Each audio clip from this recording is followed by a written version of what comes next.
સોના ચાંદીના ભાવમાં ઐતિહાસિક સપાટીએ વધારો 1,63,000 પર પહોંચ્યું સોનું. ચાંદીના ભાવ 3,36,000 ને પાર. સતત રોકેટ ગતિએ સોના ચાંદીના ભાવ વધી રહ્યા છે. એક તરફ લગ્નસરાની સિઝન, લોકોને ઘરેણાં ખરીદવામાં અત્યારે રસ હશે અને એ જ સમયે આ ભાવ વધારો થઈ રહ્યો છે, જેના કારણે લોકો વિચાર કરી રહ્યા છે કે કઈ રીતે આ સોના ચાંદીના ઘરેણાંની ખરીદી કરવી. ચાંદીના ભાવમાં પણ વધારો થઈ રહ્યો છે. 3,36,000 ને પાર ચાંદીનો ભાવ, 1,63,000 પર સોનું પહોંચ્યું છે અને આ ધીમે ધીમે જે વધારો થઈ રહ્યો છે તેના કારણે શક્યતાઓ એવી છે કે સોનું અને ચાંદીના ઘરેણાઓ ખરીદવા પણ હવે લોકો વિચારશે. શેર બજારમાં કડાકો બોલાયો છે. સેન્સેક્સમાં 750 પોઈન્ટથી વધુનો કડાકો, નિફ્ટીમાં પણ 200 પોઈન્ટથી વધુ ડાઉન નોંધાયો હોવાની જાણકારી છે. શેર માર્કેટમાં જે રોકાણકારો છે તેમની માટે આ સમાચાર પ્રાપ્ત થઈ રહ્યા છે. સેન્સેક્સમાં 750 પોઈન્ટથી વધુનો કડાકો, નિફ્ટી 50માં 200 પોઈન્ટથી વધુ ડાઉન ગયું છે. ઘણા બધા પરિબળો અસર કરતા હોય છે અને અત્યારે જે વૈશ્વિક સ્થિતિ બની રહી છે અને ભારતની પણ જે વેપારિક સ્થિતિ બની રહી છે તેના કારણે શેર બજારમાં કડાકો બોલાઈ શકે છે.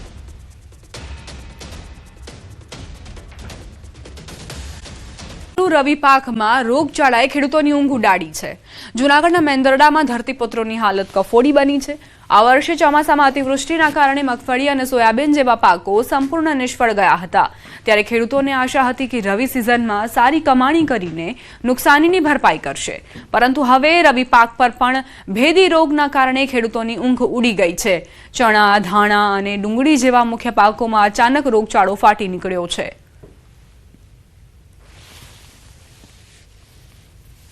રવિ સિઝનમાં ધાણા, ચણા, ઘઉં તેમજ ડુંગળીનું વાવેતર કરેલું, પણ છતાંય તેમાં અમુક પ્રકારનો રોગ આવી ગયો છે. હવે એ રોગ કઈ પ્રકારનો હોય કાંઈ એમાં ખબર પડતી નથી. દિવસે ને દિવસે મોલ પહેલાં લીલો હતો, પછી ધીરે ધીરે પીળો થવા માંડ્યો અને પછી એમાંથી સુકાવા લાગ્યો. આવી રીતે પાણી પાવા, એમાં દવાઓ ખેડૂતે પાવા છતાં એ રોગ કાબૂમાં આવતો નથી. તો ઘઉંમાં પણ 1.5 મહિનાના ઘઉં થયા, 4-5 પાણી પીએ તો આપી દીધું, ત્યારે પીળિયા નામનો રોગ આવ્યો, જેથી કરીને ઘઉંનો પાક સદંતર નાશ થઈ ગયેલો છે. અને મારે જે ખર્ચો કર્યો હતો એ સદંતર વીઘે 3,000 થી 4,000 જેવો મોંઘુદાટ બિયારણ, દવા, ખાતર વગેરેનો, તેમજ ખેતી કરી હતી ટ્રેક્ટરો દ્વારા, એ બધો ખર્ચો માથે પડ્યો છે અને મારો પાક સાવ નિષ્ફળ ગયો છે. ખેડૂતોએ દેવું કરીને મોંઘા ભાવના બિયારણ, ખાતર અને જંતુનાશક દવાઓનો ઉપયોગ કર્યો છે, તેમ છતાં પાક સતત સુકાઈ રહ્યો છે. વાતાવરણમાં આવતા સતત પલટાના કારણે ઘઉં અને ચણામાં રોગનું પ્રમાણ વધ્યું છે. ખેડૂતોની માંગ છે કે સરકાર તાત્કાલિક કૃષિ નિષ્ણાંતોની ટીમ મોકલી રોગનું નિદાન કરે અને રાહત દરે દવાઓ તેમજ આર્થિક સહાય પૂરી પાડે.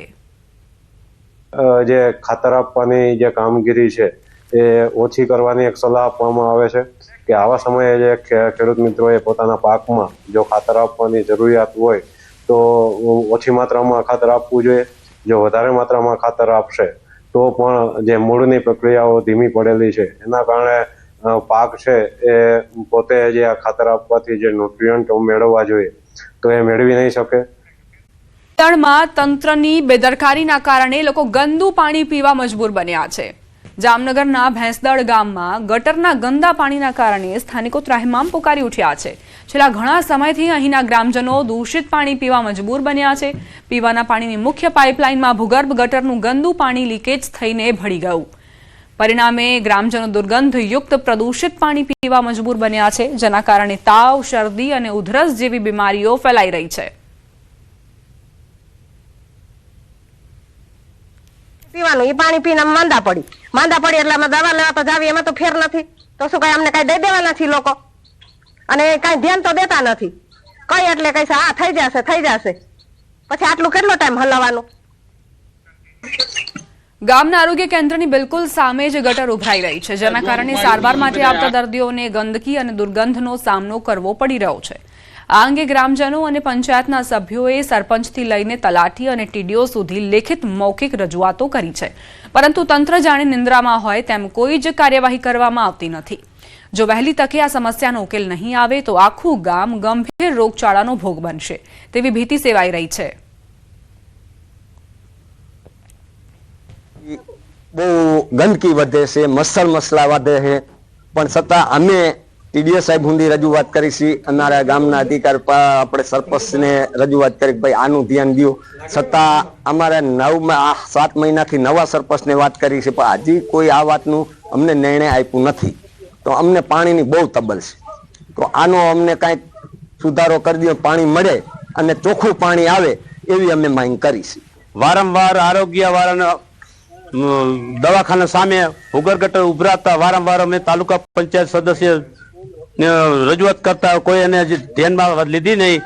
અને ભૂગર્ભ ગટર અને પાણીની લાઈન જોડતા બરાબર પાણી ભૂગર્ભ ગટરનું પાણી પીએ છે. હાલમાં ગંદકી હાલતા છોકરા બીમાર પડી જાય છે, એનું કોઈ નિવારણ આવતું નથી. સમય પછી હિમાચલ પ્રદેશના લાહોલ ખીણમાં સતત થઈ રહેલી હિમવર્ષાથી સ્થાનિકો અને મુલાકાતીઓ પ્રવાસીઓના ચહેરા પર સ્મિત આવ્યું છે. પરંતુ આ તાજી હિમવર્ષાથી ખીણમાં સામાન્ય જનજીવન સંપૂર્ણપણે ખોરવાઈ ગયું છે. ગત રાતથી ચાલી રહેલી હિમવર્ષાના કારણે લાહોલ ખીણ સફેદ બરફની ચાદરમાં ઢંકાઈ ગઈ છે. અત્યાર સુધીમાં ખીણમાં આશરે 2 થી 2.5 ફૂટ બરફ જમા થયો છે, જ્યારે ઊંચાઈવાળા વિસ્તારોમાં વધુ બરફ પડ્યો છે. હિમવર્ષા ચાલુ છે, જ્યારે આ તાજી હિમવર્ષાથી પર્યટનને વેગ મળવાની અપેક્ષા છે, ત્યારે ટ્રાફિક વ્યવસ્થા સંપૂર્ણપણે ઠપ થઈ ગઈ છે. ખીણમાં અને કુલ્લુ મનાલીથી આવતી જતી તમામ વાહનોની અવરજવર અસ્થાયી રૂપે બંધ થઈ ગઈ છે. ભારે હિમવર્ષાના કારણે ગઈ રાતથી જ ખીણમાં વીજ પુરવઠો ખોરવાઈ ગયો છે, જેના કારણે રહેવાસીઓને નોંધપાત્ર અસુવિધા થઈ રહી છે. રસ્તાઓ પર બરફ પડવાથી લપસણી સ્થિતિ વધી ગઈ છે અને ઘણી જગ્યાએ રસ્તાઓ સંપૂર્ણપણે બંધ થઈ ગયા છે.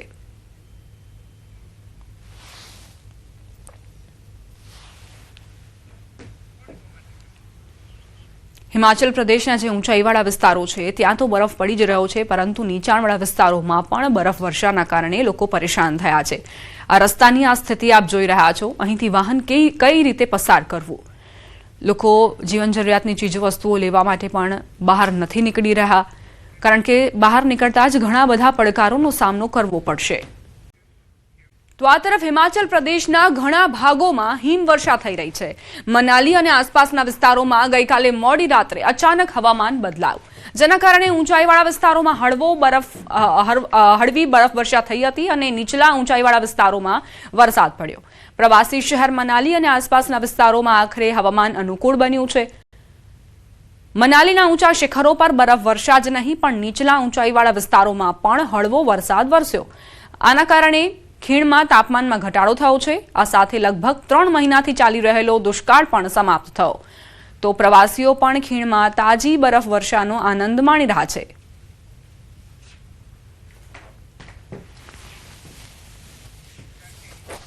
જમ્મુ કાશ્મીરના બારામુલામાં ભારે બરફવર્ષા થઈ. છેલ્લા કેટલાક દિવસોથી અહીં સતત બરફ પડી રહ્યો છે.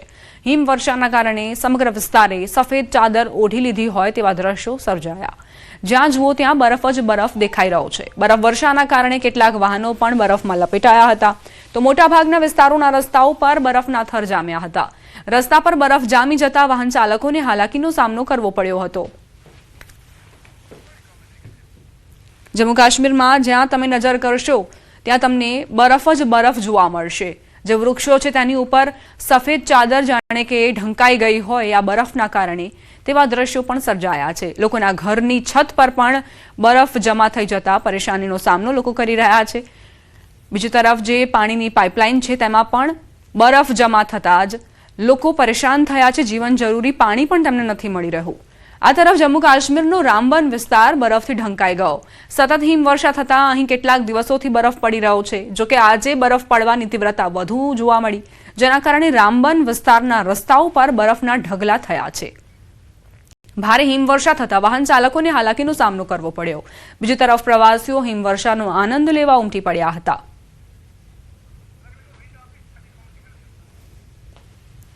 તો અલગ અલગ દ્રશ્યો તમને દર્શાવી રહ્યા છીએ. વાતાવરણ એક જ પ્રકારનું, બરફવર્ષા થઈ રહી છે, જેના કારણે કાતિલ ઠંડીનો અહેસાસ બડગામ, રામબન અને પહેલગામમાં થઈ રહ્યો છે. ડોડા, ભદરવા અને અનંતનાગમાં પણ એ જ પ્રકારની સ્થિતિ.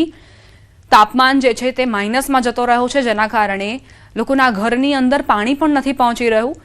લોકો પાણી માટે પણ અહીં વલખા મારી રહ્યા છે. બીજી તરફ જે ખેડૂતો છે તેમાં ખુશીનો માહોલ જોવા મળી રહ્યો છે, કારણ કે આજે બરફવર્ષા થઈ રહી છે તે ખેતી માટે સારી સાબિત થશે.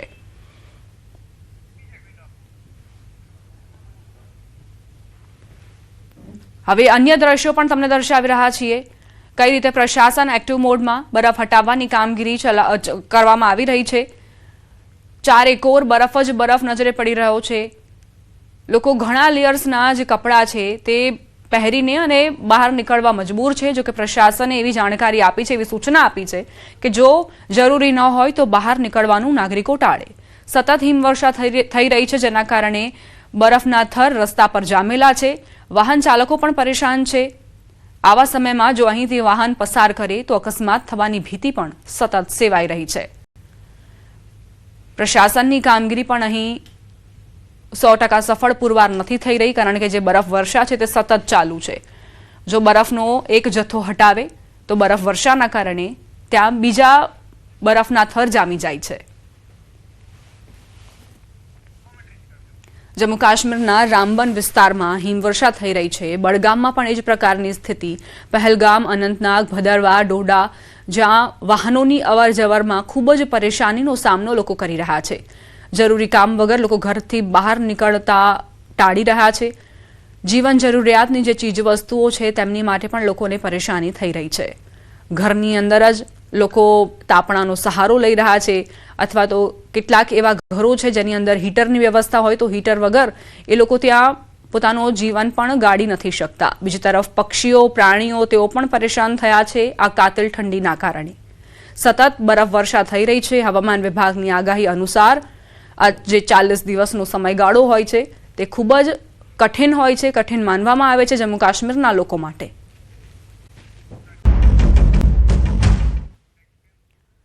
સમાચાર રાજકોટથી, જ્યાં જેતપુર પંથકમાં ભર શિયાળે ચોમાસા જેવો માહોલ સર્જાયો છે. એકાએક વાતાવરણમાં પલટો આવ્યો અને વાદળછાયું વાતાવરણ સર્જાયું. હવામાન વિભાગની કમોસમી માવઠાની આગાહીની અસર જોવા મળી રહી છે. વાદળછાયું વાતાવરણ થતાં ઠંડા પવનનો અહેસાસ લોકોને થઈ રહ્યો છે. વાદળછાયું વાતાવરણ સર્જાતા ખેડૂતોની ચિંતામાં પણ વધારો. ધાણા, જીરું જેવા પાકોને માવઠાથી નુકસાન થઈ શકે છે. એકાએક જેતપુર પંથકમાં વાતાવરણમાં પલટો જોવા મળ્યો છે, જ્યાં શિયાળામાં આ સમયે તડકાનો અહેસાસ લોકોને થતો હતો, એવા સમયે વાદળછાયું વાતાવરણ સર્જાતા ખેડૂતોની પણ સમસ્યાઓ વધી ગઈ છે.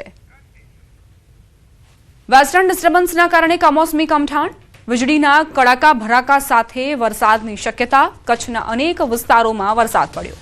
મહેસાણાના વિસનગર સહિતમાં પણ વરસાદ ખાબક્યો. માછીમારોને દરિયો ન ખેડવાની સૂચના આપવામાં આવી. કમોસમી વરસાદના કારણે કાતિલ ઠંડીનું પણ જોર વધશે. આગામી 24 કલાક બાદ 2 દિવસ ઠંડીનું જોર વધશે. અમદાવાદમાં 16.8 ડિગ્રી તાપમાન નોંધાયું. નલિયામાં સૌથી નીચું 10.4 ડિગ્રી તાપમાન નોંધાયું. ગાંધીનગરમાં 16 ડિગ્રી તાપમાન નોંધાયું છે.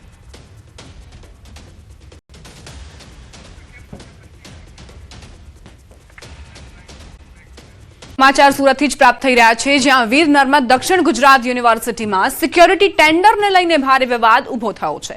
એનએસયુઆઈ અને સુરત યુથ કોંગ્રેસ દ્વારા ટેન્ડરમાં ભ્રષ્ટાચારના ગંભીર આરોપો મૂકવામાં આવ્યા. નિયમ મુજબ યુનિવર્સિટીમાં 76 સિક્યોરિટી ગાર્ડ, 3 સુપરવાઇઝર અને 3 ગનમેન ફરજ પર હોવા જોઈએ, પરંતુ હાલની એજન્સી પાસે જરૂરી સંખ્યાના 50% ગાર્ડ પણ હાજર ન હોવાની માહિતી સામે આવી. ગર્લ્સ હોસ્ટેલ જેવી સંવેદનશીલ જગ્યા પર છેલ્લા 4 દિવસથી સિક્યોરિટી ગાર્ડ ન હોવાના કારણે લોકોમાં રોષ જોવા મળતા કડક કાર્યવાહી કરવાની માંગ કરાઈ છે. આજની શાળાઓને બોમ્બથી ઉડાવી દેવાની ધમકી અપાઈ. એ ધમકી મળતા જ સુરત પોલીસ પણ એલર્ટ થઈ છે, જેના ભાગરૂપે કંટ્રોલ રૂમમાં વિશિષ્ટ ટીમો બનાવીને સીસીટીવી દ્વારા બાજ નજર રાખવામાં આવી રહી છે. સુરક્ષા વ્યવસ્થાને વધુ સઘન બનાવવા માટે એઆઈ ટેકનોલોજીનો ઉપયોગ કરી ગુનેગારોનો ડેટાબેઝ તૈયાર કરી શંકાસ્પદ ગતિવિધિઓ પર દેખરેખ રાખવામાં આવી રહી છે. જ્યારે હોટેલ્સમાં પથિક સોફ્ટવેરની મદદથી તમામ એન્ટ્રી એક્ઝિટ પર નજર રખાઈ રહી છે. ઉપરાંત રેલવે સ્ટેશન અને સુરત એરપોર્ટ પર સુરક્ષામાં વધારો કરાયો છે. ટીકરખોરો દ્વારા બોમ્બ મુકાયાના નાનામાં કોલ કરીને સતત પોલીસને દોડાવવામાં આવતી હોય છે. ત્યારે આગામી દિવસમાં 26મી જાન્યુઆરી અને અમદાવાદમાં 6 જેટલી સ્કૂલમાં બોમ્બના મેસેજ બાદ સુરત પોલીસને એલર્ટ મોડ પર મૂકવામાં આવી છે. ખાસ કરીને સુરત પોલીસ એલર્ટ મોડ પર છે, પણ 26મી જાન્યુઆરી પણ જોડે આવી રહી છે. તેને લઈને સુરત પોલીસ દ્વારા જે એઆઈ ટેકનોલોજી જેનો ઉપયોગ કરવામાં આવી રહ્યો છે. આપણી સાથે એસઓજીના ડીસીપી રાજદીપસિંહ નકુમ છે. આપણે સીધા વાત કરીએ. સાહેબ, એલર્ટ મોડ પર તો રાખવામાં આવ્યા છે, પણ એઆઈ ટેકનોલોજી આ એલર્ટ મોડમાં કેવી રીતે કામ લાગશે? એલર્ટ મોડ ઉપર તરત જ પોલીસ મૂકવામાં આવી છે અને જે અમદાવાદની અંદર 6 શાળાઓને બોમ્બની ધમકી મળતા તાત્કાલિકમાં અમારા કમિશનરશ્રીએ તમામ સુરત પોલીસને એલર્ટ મોડ ઉપર મૂકવામાં આવી છે તથા જેટલા પણ કંટ્રોલ રૂમ છે એને પણ સૂચના આપી દેવામાં આવી છે અને જેટલા પણ ડેટા ફીડ કરવામાં આવેલા છે ગુનેગારોના એને પણ AI ટેકનોલોજી મદદથી એના ઉપર પણ સઘન ચેકિંગ ચાલુ છે અને જો કોઈ એમાં આવશે તો તરત જ જાણ થઈ જશે અને ટીમો એક્ટિવ થઈ જશે. તદુપરાંત તમામ હોટલોનું સઘન ચેકિંગ ચાલુ થઈ ગયું છે રાઉન્ડ ધ ક્લોક અને રેલવે સ્ટેશન અને એરપોર્ટ જે છે એની CISF અને જે રેલવે પોલીસ છે એની સાથે સંકલન બેઠકો થઈ ગઈ છે અને એની બહારના જે સિટીને લગત વિસ્તાર છે ત્યાં પણ સઘન ચેકિંગ ચાલુ છે. નાઇટ રાઉન્ડ મજબૂત કરી દેવામાં આવે છે. એમાં 2 DCP અને એક એડિશનલ CP અથવા તો JCPનું જે છે સુપરવિઝન રાખવામાં આવ્યું છે અને રાત્રે 1 થી 3માં સઘન વાહન ચેકિંગ પણ ચાલુ કરી દેવામાં આવ્યું છે. આ રીતે તમામ જે ચુસ્ત બંદોબસ્ત જે છે એ 26 જાન્યુઆરી અન્વયે કરી દેવામાં આવે છે. બિલકુલ રાજદીપ નકુમ સાહેબે કીધું કે ચેકિંગ શરૂ કરી દેવામાં આવ્યું છે, પણ એક વસ્તુ બતાવીશ કે સુરત પોલીસ પાસે AI ટેકનોલોજી છે. આમાં તમામ આરોપીઓનો ડેટા ફિટ કરેલો છે, એટલે કે જે શંકાસ્પદ આરોપીઓ છે તેની ગતિવિધિ અહીંયાથી મોનિટરિંગ કરવામાં આવતી હોય છે અને જ્યારે ટિક્કરખોરો દ્વારા આ પ્રકારના મેસેજ આપવામાં આવ્યા છે 26મી જાન્યુઆરી છે તેને લઈને કોઈ ઘટના ના બને તેને લઈને અધિકારીઓ દ્વારા ચેકિંગ હાથ ધરવામાં આવશે, પેટ્રોલિંગ કરવામાં આવશે, વાહન ચેકિંગ કરવામાં આવશે, પણ જે ટેકનોલોજી છે કેમેરાની તેના દ્વારા આરોપીઓ પર પણ સતત મોનિટરિંગ પણ કરવામાં આવશે. કેમેરામેન જીગર ગોલ સાથે કૃષ્ણેશ પટેલ, ન્યૂઝ 18 ગુજરાતી, સુરત. ધામમાં વિદ્યાર્થીઓ પાસેથી કરાવી મજૂરી. છોટાઉદેપુરના બોડેલીના ઓરવાડા ગામની પ્રાથમિક શાળામાં બાળકો પાસે સફાઈ કરાવી. વિદ્યાર્થીઓ પેન્સિલને બદલે સાવરણા પકડવા મજબૂર. હાથમાં સાવરણા લઈ વિદ્યાર્થીઓ પાસે સફાઈ કરાવાઈ. વિદ્યાર્થીઓ કચરાપેટી ઉપાડીને દૂર કચરો ફેંકવા મજબૂર બન્યા. શિક્ષકોએ માથે ઊભા રહી બાળકો પાસે મજૂરી કરાવી.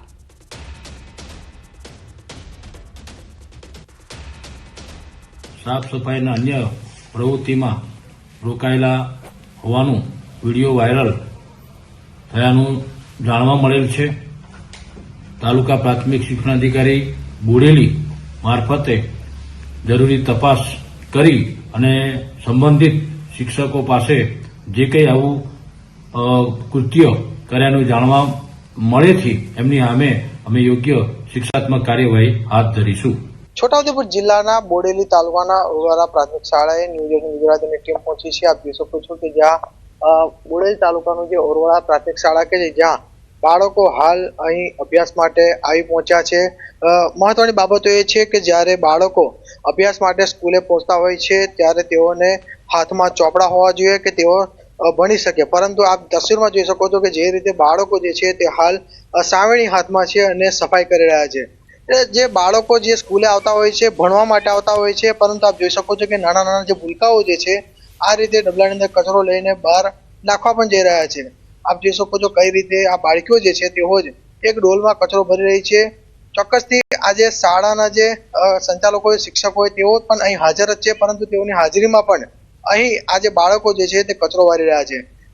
ગંભીર બેદરકારી તો એ કહી શકાય કે બાળકો જ્યારે અભ્યાસ માટે સ્કૂલે આવતા હોય અને તેઓના હાથની અંદર ચોપડી હોવી જોઈએ, પરંતુ ચોપડીના બદલે બાળકોના હાથની અંદર સાવેણી છે. શરમજનક બાબત છે કે અહીં બાળકો અભ્યાસ માટે આવે છે, નહીં કે સાફ સફાઈ કરવામાં આવે.